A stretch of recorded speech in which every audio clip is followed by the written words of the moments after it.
yeah, this is the where the industry is and where we think it would be. And all of this sounds very hunky dory, but obviously there are things that could stall all of this. There are a lot of challenges.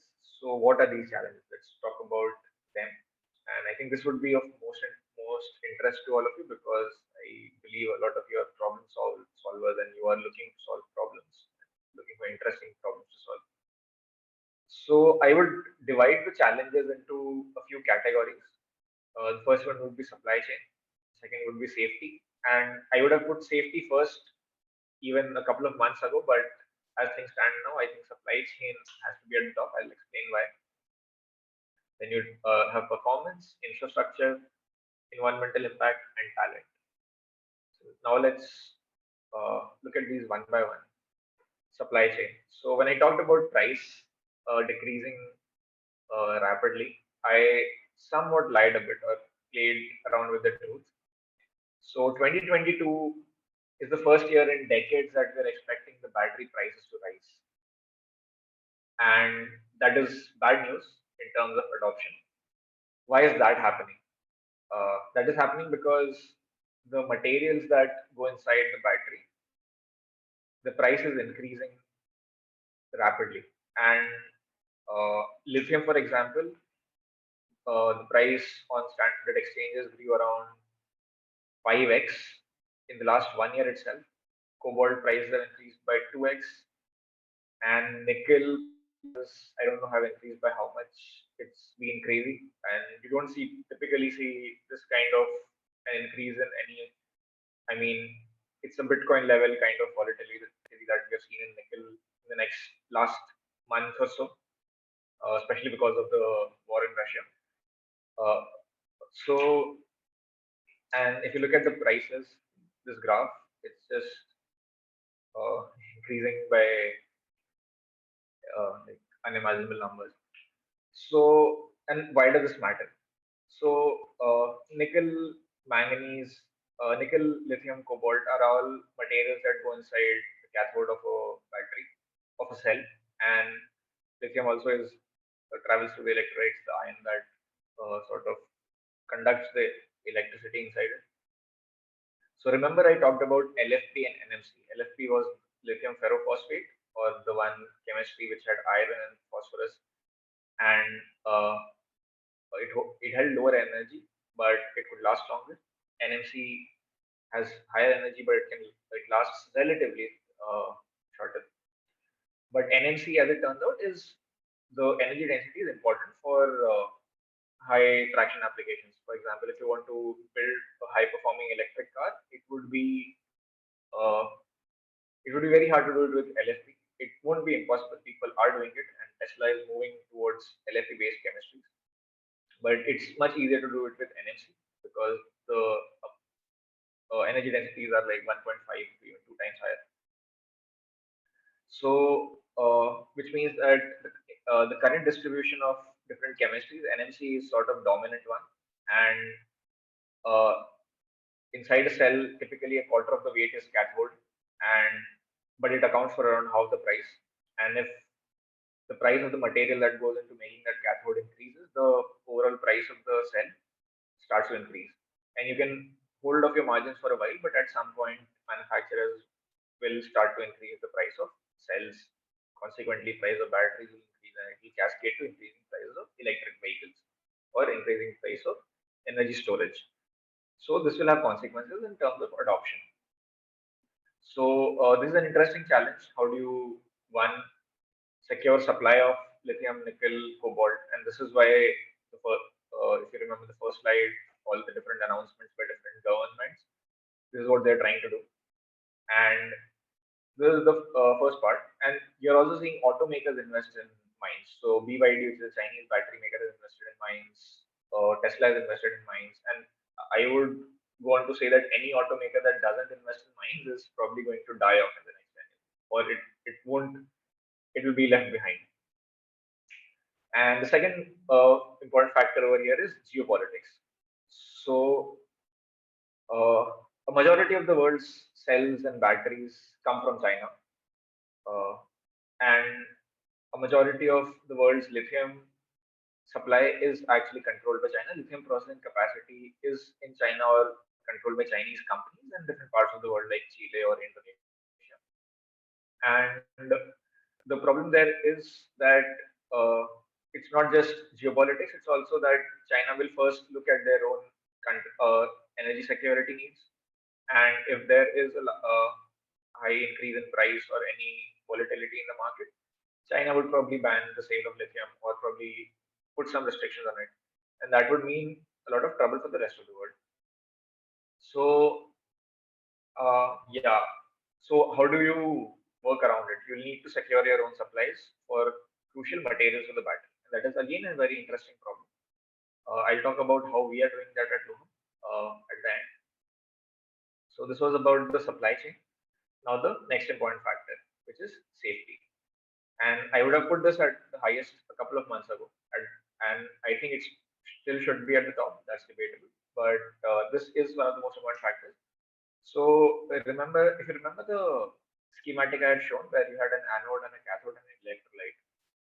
So lithium ions react vigorously with water. If I don't know how familiar or how much you can recall the periodic table, but lithium is in the same column as sodium. And so it similarly is very reactive with water. So the electrolyte cannot have any water. It has to be non-aqueous electrolyte. And typically you use some sort of an organic liquid. But the problem is these are very flammable.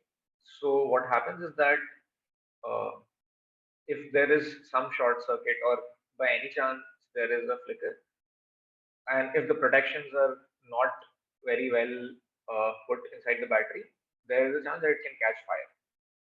And you would have seen a lot of videos of these things recently. I think an Ola battery caught fire and that video went viral.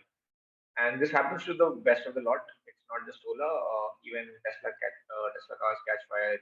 Even LG batteries, which are considered one of the best kinds of cells in the world, they have caught fire in Australian desert conditions. So these things happen. So how do we handle this? The things you can do at different levels. At the cell level, people are working on new kinds of chemistries and new kinds of materials. So there's something called a solid state battery, where the electrolyte will be a solid ceramic of some sort, and it won't be flammable.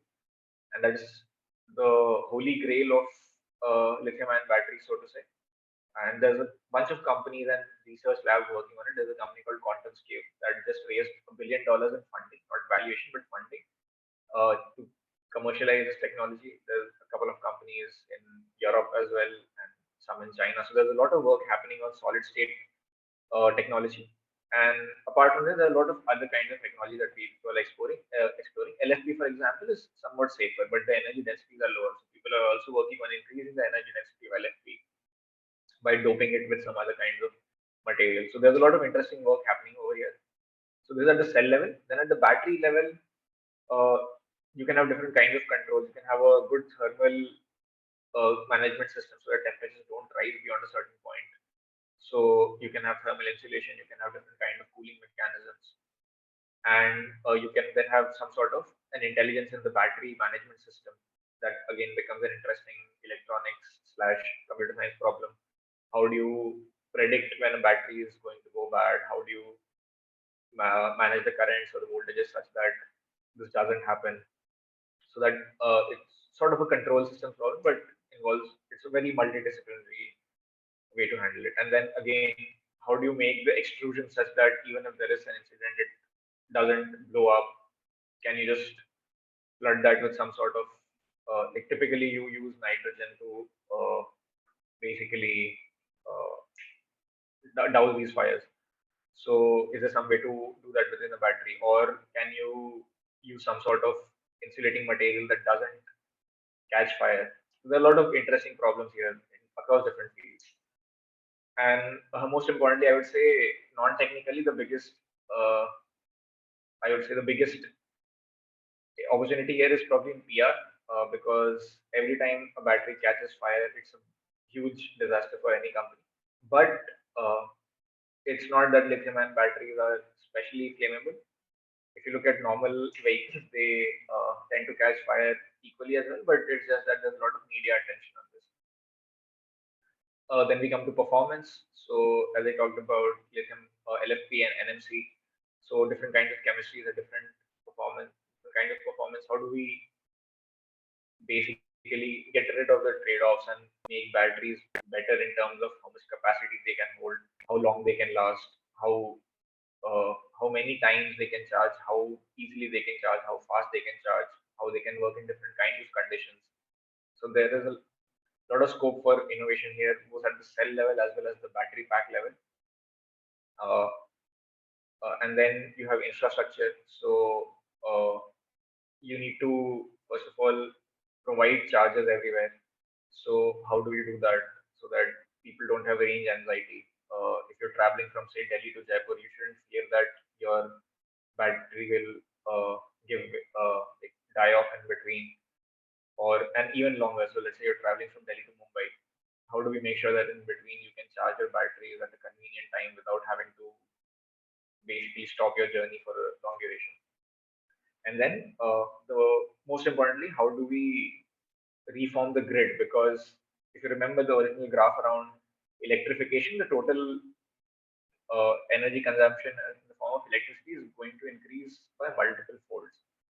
So that means that there's going to be a lot more load on the grid, and the patterns in which that will happen might be very different from the way they happen today.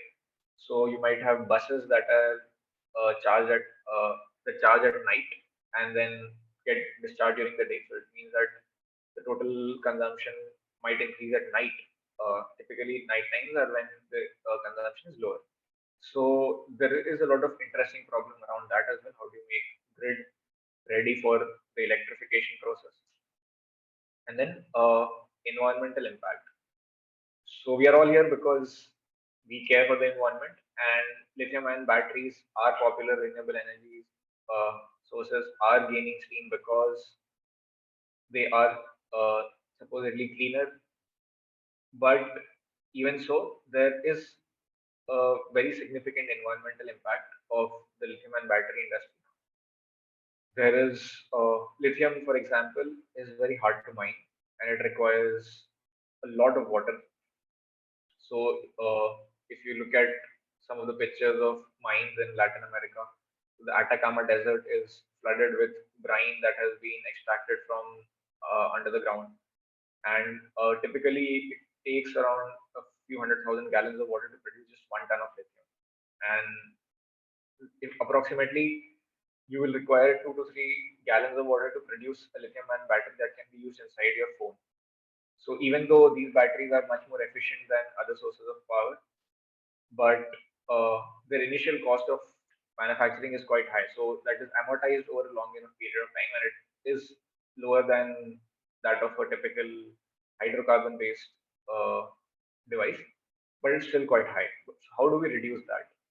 That is an interesting problem that I'll address again at the end of the presentation. And then the question of end of life handling. What happens to the batteries at the end of life? And batteries will eventually one day die. The capacity will reduce and they won't be able to give you sufficient power to run your car or your two-wheeler or whatever other application you have put them in. And there can be a lot of toxic materials inside the battery. So what do we do with that? Do we simply dump them? No. So that's again something that I'll talk about. But this is again an interesting problem for someone to work on. And lastly, but not the least importantly, the problem is talent. So if you look at the human capital allocation of the entire society, a lot of the smartest people are working on problems that might seem trivial, like increasing the click-through rates on ads. How do we get people to work on these challenges that I mentioned above?